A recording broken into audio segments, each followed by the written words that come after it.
Howdy, friends, and welcome to the 52nd and final episode of the Let's Give a Damn podcast in the year of our Lord 2020. As always, it's your host, Nick Lapara. What a crazy year. I mean, absolutely wild. And although I hope 2021 is much different than 2020, I don't wish to go back to normal. I don't know about you. I wish to move forward toward a new normal that is full of giving a damn, more creativity, more love, and more inclusiveness. For so many reasons, I can't wait for this new year. And I know it's been hard all over the place, but I live in Nashville, and I feel like we have been hit harder than most places. About a week or two before the first lockdown, we experienced a massive destructive tornado. Our city has still not fully recovered from that tornado. Then, like many cities around the country, we had several Black Lives Matter protests all throughout the summer after George Floyd was lynched in broad daylight by Derek Chauvin, with several cops looking on. We also sought justice for Breonna Taylor and many others this year. Our governor and our city, Nashville and Tennessee, arrested over 200 people this summer for peacefully protesting on property that we, the people, own. I haven't even mentioned what it's like living in Tennessee, the COVID-19 capital of the world right now. Not the US, the world. And to top it all off, I'm sure at this point you've heard of the suicide bomber that blew himself up along with an entire block of downtown Nashville. Or maybe you haven't heard about it because the president hasn't said a fucking word. My guess is that it's because the guy is white and not a Muslim or a black man. But I digress. Either way, what a year. And as I look back on this year, I see the hard stuff, but I also see the good stuff. And please, in the next few minutes, please don't hear me discounting your pain, your suffering this year. It's real. And I hear you and I see you. And I've interacted with so many of you through that pain and suffering.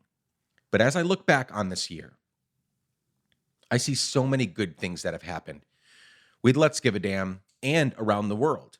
With Let's Give a Damn specifically, we shot the pilot for a TV docuseries, which, fingers crossed, you'll be able to see on TV next year. Also, I'm currently working on my first book, which will be all about Let's Give a Damn. And we are finalizing the formation of the nonprofit arm of Let's Give a Damn, which you'll hear much more about in 2021. And the podcast continues to be one of my favorite things to do in the entire world. And speaking of the world, I think that this pandemic has done and is doing positive things in the world. Again, I'm not downplaying the pain and suffering. I'm devastated by the loss of life and the sickness and the fact that we are still months away from eradicating this virus because Americans are so fucking selfish. But throughout the year, so many of us have removed toxic people, behaviors, and things from our lives as we have prioritized what's really important to us and to our neighbor and to the world. Many of us have learned to be more generous. Many of us have learned to love one another better.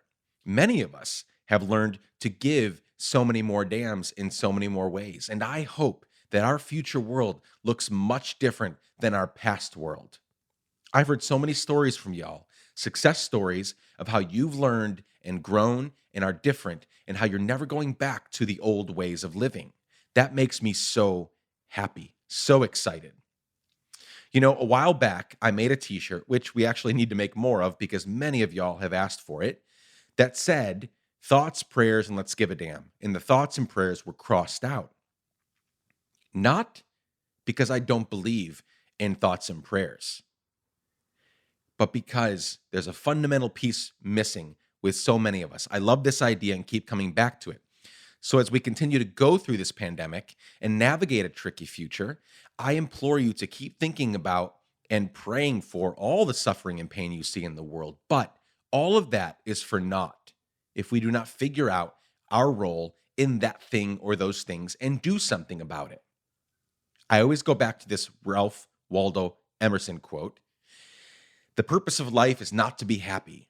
It is to be useful, to be honorable, to be compassionate, to have it make some difference that you have lived and lived well. That's it. That's the whole of life summed up. I don't think we should be avoiding trying to be happy as much as possible and as often as possible. But happiness is fleeting and it isn't the goal of life. That's the point of that quote. That's the point of thoughts and prayers. Let's give a damn with the thoughts and prayers crossed out. So I am truly excited for this brand new year, and I hope you are as well. Okay, I have rambled on for a bit, but here's what I'd like to do in the next few minutes. Over the past couple of months, I've recorded some of my favorite podcast conversations ever. I still pinch myself sometimes when I think about the amazing people I get to interact with and learn from. So I'd like to share a few of my favorite moments from some of my favorite conversations with you, and hopefully these highlights will prompt you to listen to the full conversations if you haven't already. So before we dive into a few clips, a reminder that I am at your service. I mean that. You can reach out to me anytime and for any reason at hello@letsgiveadamn.com. So today you'll hear from 4 damn giving friends: actor and author Matthew McConaughey, vegan educator and animal rights activist Ed Winters, actress and activist Elizabeth Marvel, and professor and author Eddie Glaude Jr. First up, a little bit of my conversation with Matthew McConaughey.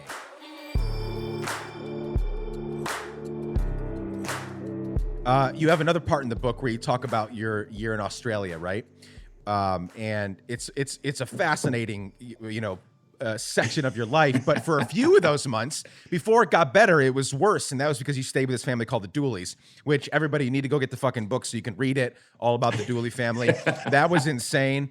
But and maybe I'm using some of my words here, but it seemed, I can't remember if I actually read this or if I just got it from that, but it seemed like at the end of that saga, you sort of talked about, you don't regret that time, just like you don't regret these love stories, via butt whooping, or even and I don't know if you'd say this, but you've experienced sexual abuse as well in your life, right? So like all of our lives, all these stories, all this shit that happens, including 6 months or 5 months or however long it was with this horrible family in Australia. Like I wouldn't. Basically, the wrap up wasn't, I wouldn't be where I am and who I am today without these things in the moment, unless these things had happened to me. Again, some of these things are horrible, and we wouldn't ask for these things. Like I don't, you years down the road are saying the butt whoopings were a version of a love story. In the moment, you're feeling pain and all these things. And then when you're with the Dooleys and like you're eating, iceberg lettuce and ketchup and this, they're asking you to call them mom and pop or whatever. Like just crazy. Like in the moment, you're like, what the hell's going on? After you're like, oh, that built character. That built me into a better person than who I was before Australia. Yes. Yeah. I mean, look, and this is a great thing to unpack because it's true. I wouldn't wish someone on that. If my son was in that position, I'd want to go get him and pull him out right now. Yeah. My son was over there. I'd know. I want to pull him. At the same time, I would not be here right now. I would not have been forced to go inward. I would not have been forced to be introspective, survive, rely on myself and create my own constitution because I had no one else to rely on or help me define it. Because I was calling out for help, but there was like The Shining. There was no one could hear. So who did I talk to? Me. And I wrote it down. And I wrote myself 14-page letters and would respond in 16-page letters to myself. So that's where I started a major Socratic dialogue because I was my only person. I was my only buddy. I was the only person I could talk to. I was trapped with me. And there is you go, oh, what a horror show. Yeah, maybe.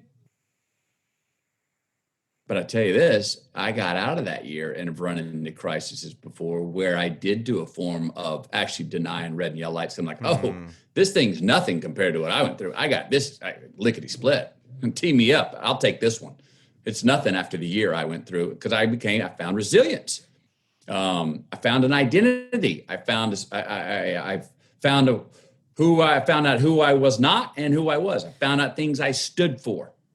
And I found those things on my own. And look, we all know this. No one likes to be told what to do. No one wants to hear advice. Someone could have told me all the things I learned over there, or it could have been in a book, or a teacher could have told me, or my dad or mom could have told me. I wouldn't have integrated them the way I did by having to learn it, but through my experience. Experience and travel have taught me, that's been my greatest educator by far. But to go through that and remember that, and very clear to this day, the pain, the loss, the absolute insanity, the confusion, the asking why about everything, existential questions about who was I, what was I doing in this world, was this cultural difference? Boy, if I can just out endure this thing. But I always had that hunch. I will say this, and where this comes from, I don't know. But I always had a hunch, even in the times where I was pulling my hair out of my head, running 6 miles a day, eating iceberg lettuce with ketchup, deciding I was celibate and pretty convinced I needed to be a monk and go help free Nelson Mandela in South Africa, and writing myself 16-page letters, all of that, and sneaking off at 5, still daylight after cleaning up at dinner, to go to the bathtub, listen to NXS and Rattle and U2's Rattle and Hump, read Lord Byron, and jack off. That was a nightly ritual. I was like having to go off to go. It was like, I look at all that and you go, dude, you were losing it. At the time, now I see that at the time, I was just like, let's go. You'll find your traction here. Just try to find something, just stick with it. Don't stop the dialogue with yourself, Matthew. Don't quit searching. There's a gift in this somewhere. Trust that there's light at the end of this tunnel. And there was value in enduring it. There was value in not pulling the parachute and going, I'm out of here. I'm going back home. I'm not a guy who looks for trouble. I don't look for pain and penance. I do know there's value in seeking and staying in and out, enduring certain resistances we have in life to then overcome them. And if you don't know how to overcome them, sometimes you overcome them by just outlasting those son of a bitches.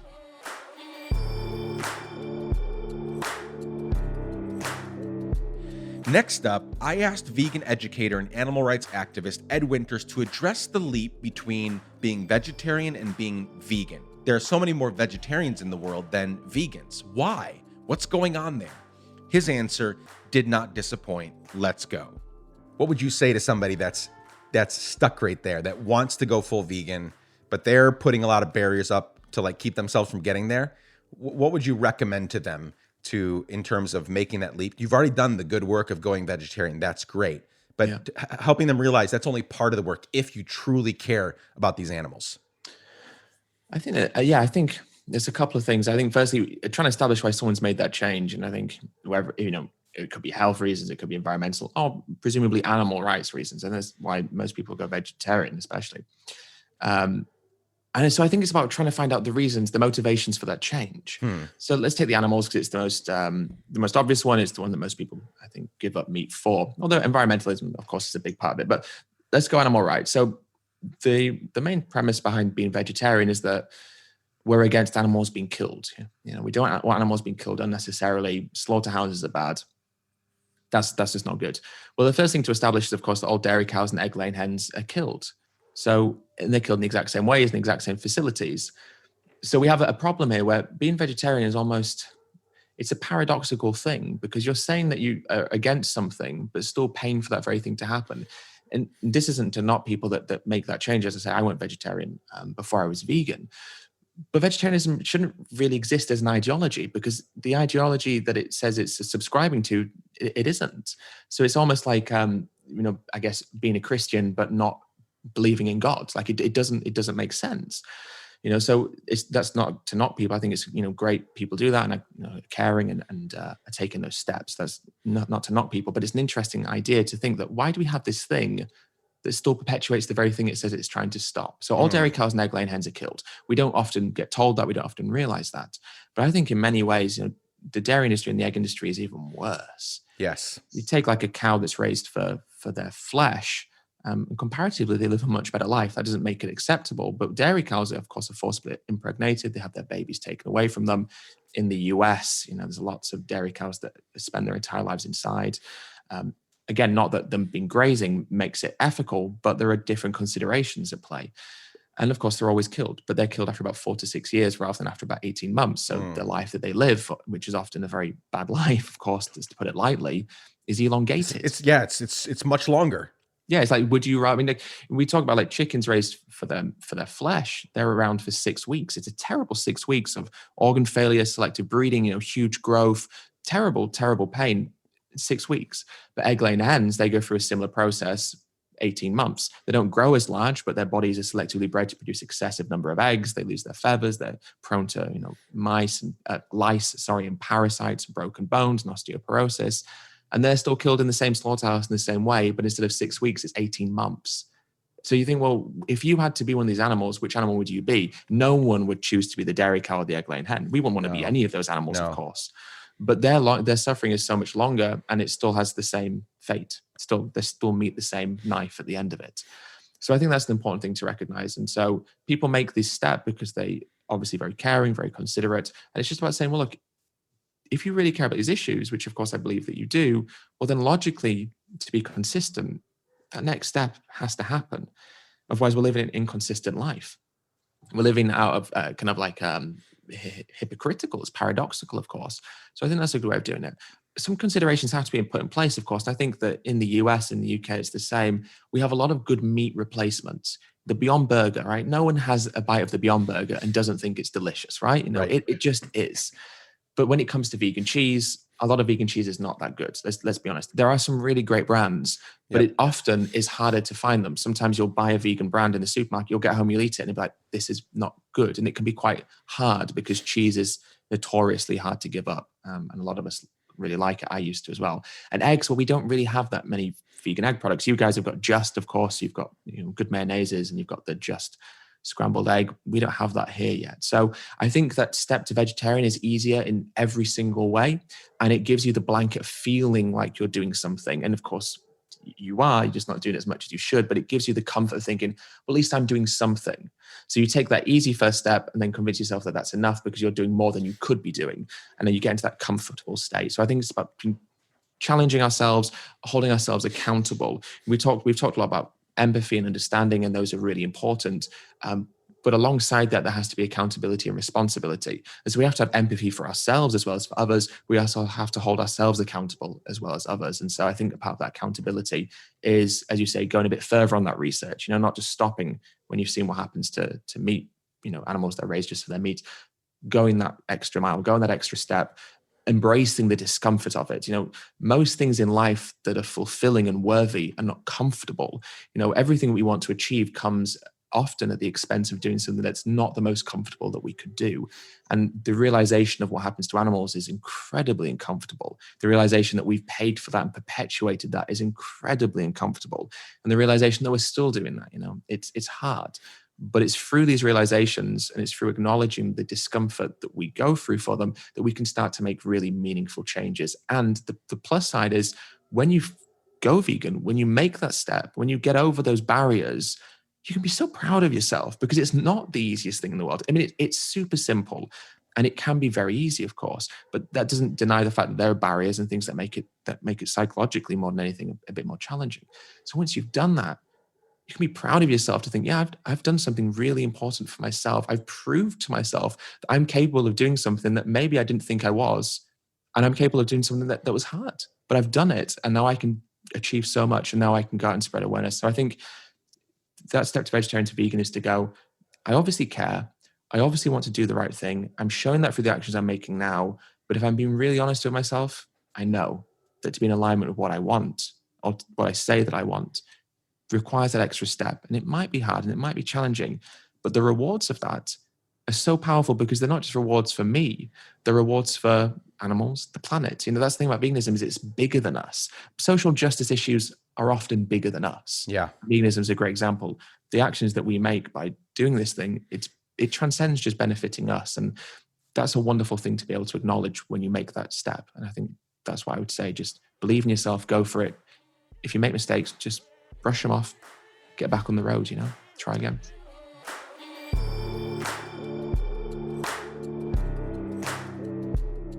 In this next snippet, I talk with actress and activist Elizabeth Marvel about social media, about cell phone addiction, about protesting, and being an activist during a global pandemic. Had so much fun with her. Here's a bit of our conversation.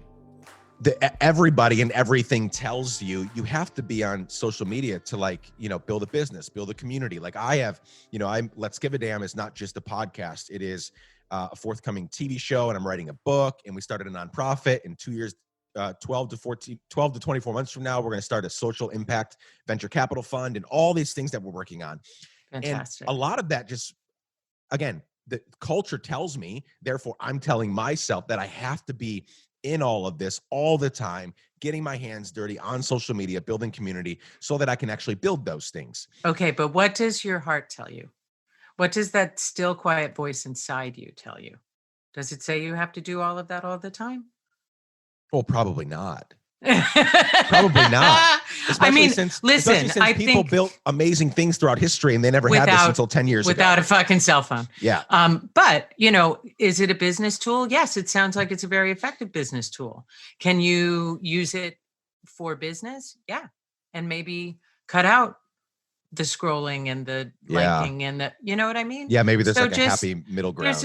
I think there are mindful behaviors around cell Sure. phones that one can apply, and it'll make you feel better. Yeah. And also just have periods of time throughout the day that you just put the motherfucker down. Yeah. And Put just the leave motherfucker it. down. There's a good thing to do is have a bucket by the door to put Mhm. the phone in. And so the phone's in the bucket.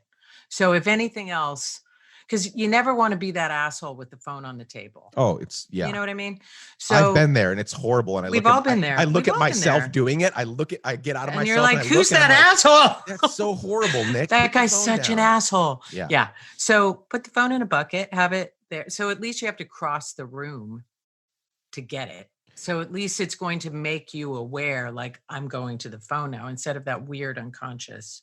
But anyway, that's one. But to your story about this woman and your reaction, that's something that I think is so important to unpack for a minute, because I think at this moment of communal disassociation in so many ways that's happened, it's such an interesting, it's such a crazy time we're in, and we've been in this time before. It's just a new mode of it, Sure. of like this disassociation from community and this complete engagement with community and showing up for things, which is so hopeful and exciting for me as well. And we have a pandemic. And we're not getting any true scientific information from our government. We don't know what to believe. So we just have to keep sourcing the science. We have to keep going back to the scientists, because those are the facts. That's the information we need. But we're getting a lot of mixed messaging, and it's a very confusing time. And if you do have, immunocompromised people in your life, if you have people who are elderly, if you have people with pre-existing conditions, you do have to live in a manner of protection. You can't like get in the streets as eagerly as you may want. Although protest is a very important factor in all of our lives. And I think now more than ever, and I think in the next month more than ever, Yes. maybe the next few months, we may all just have to fucking get in the streets. Yeah. I think we're going to have to, we've already started discussing because we're parents, we can't both go. So who is it going to be? And how is it going to be? And where is it going to be? Yep. I think we all need to start having those conversations. We have to make our plans of how we're going to vote. If we haven't already voted absentee, what is that day going to look like? How are we going to manage it? We need to have a plan. It's funny because I've done a lot of these crazy TV shows where I play like presidents, big governmental people, right? Right. And on those sets, we get a lot of consultants from the government. And so I've met, all kinds of Secret Service agents, FBI, CIA, attorneys general, because they show up, they come, and we talk with them.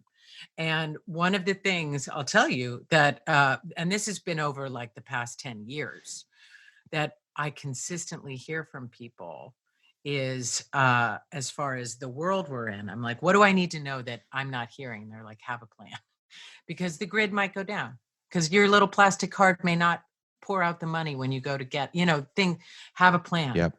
have a go bag, have some water, have a Yep. plan for your family, wherever you are. Yep.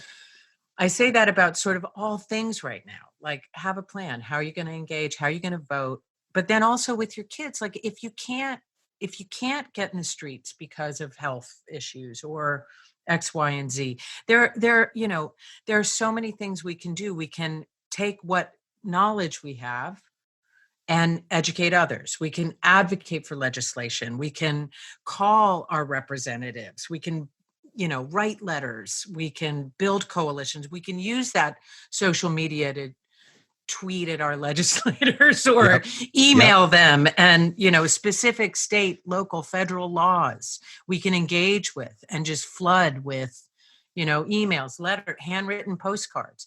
There are so many ways. We can phone banking is a great way to take action. So easy. There is so easy, and there's so many. It's like we don't have enough fingers to stop the holes in the dam right now. Yep. So there are just so many actions we can take from home in front of our computers, instead of scrolling through who liked your fucking lunch today. Yep. You can write some emails to so I protesting is massively important, but there are and community service is massively important, and fundraising is massively important, but there are many other ways. If you can't put your body on the street, which many of us can, and if you can, you must, and you got to have a plan around it. But if you can't, there are many ways you can work from home to advocate for change.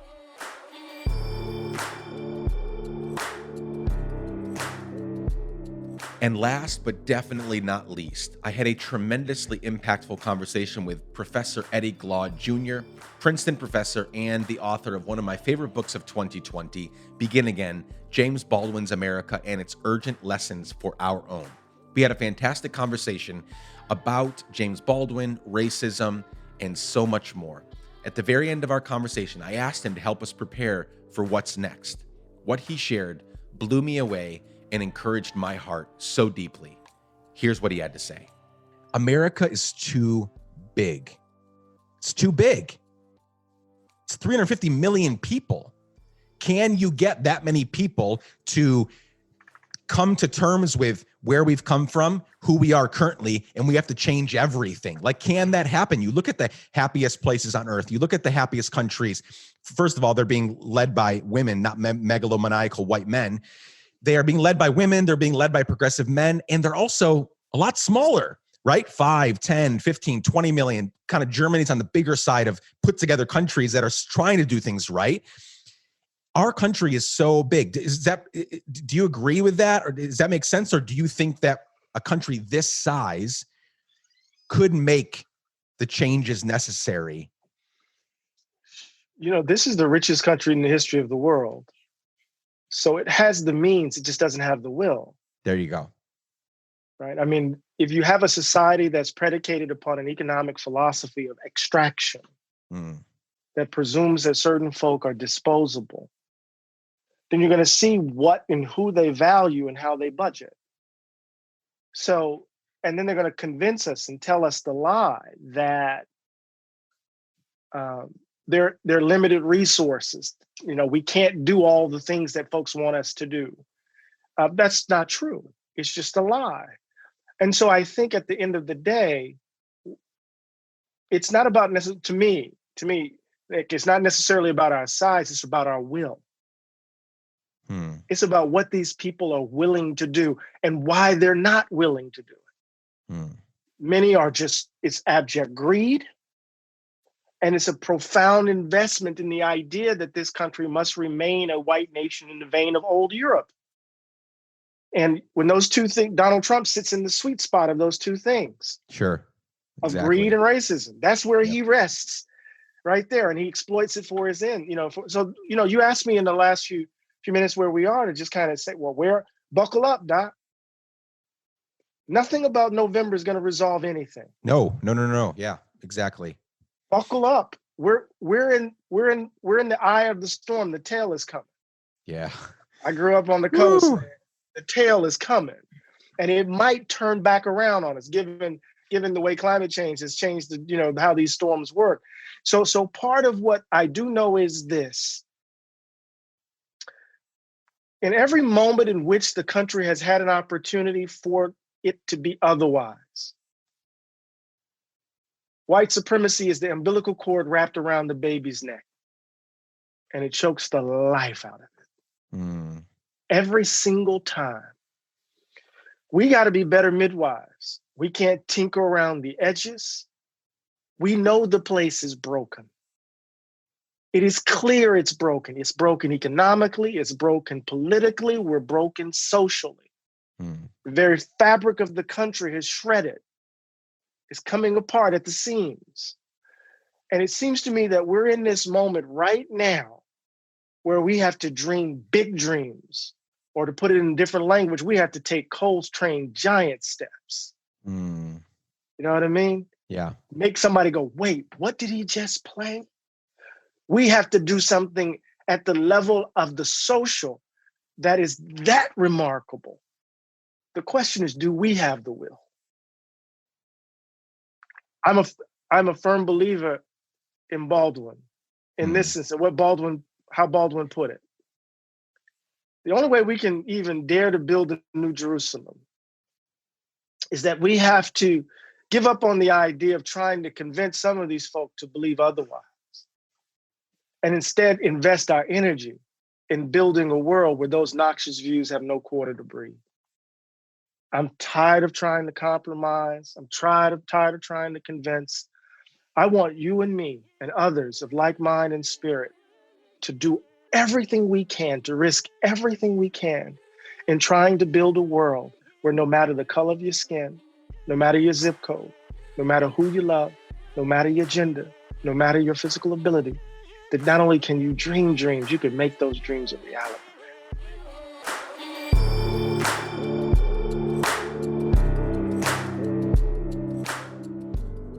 There you have it, friends. 2020 is over. 2021 is here. Visit letsgiveadamn.fm for resources and links and all that good shit. And while you're there, sign up for our email list, and you can listen to the other 175 podcast conversations we've put out into the world over the past couple of years.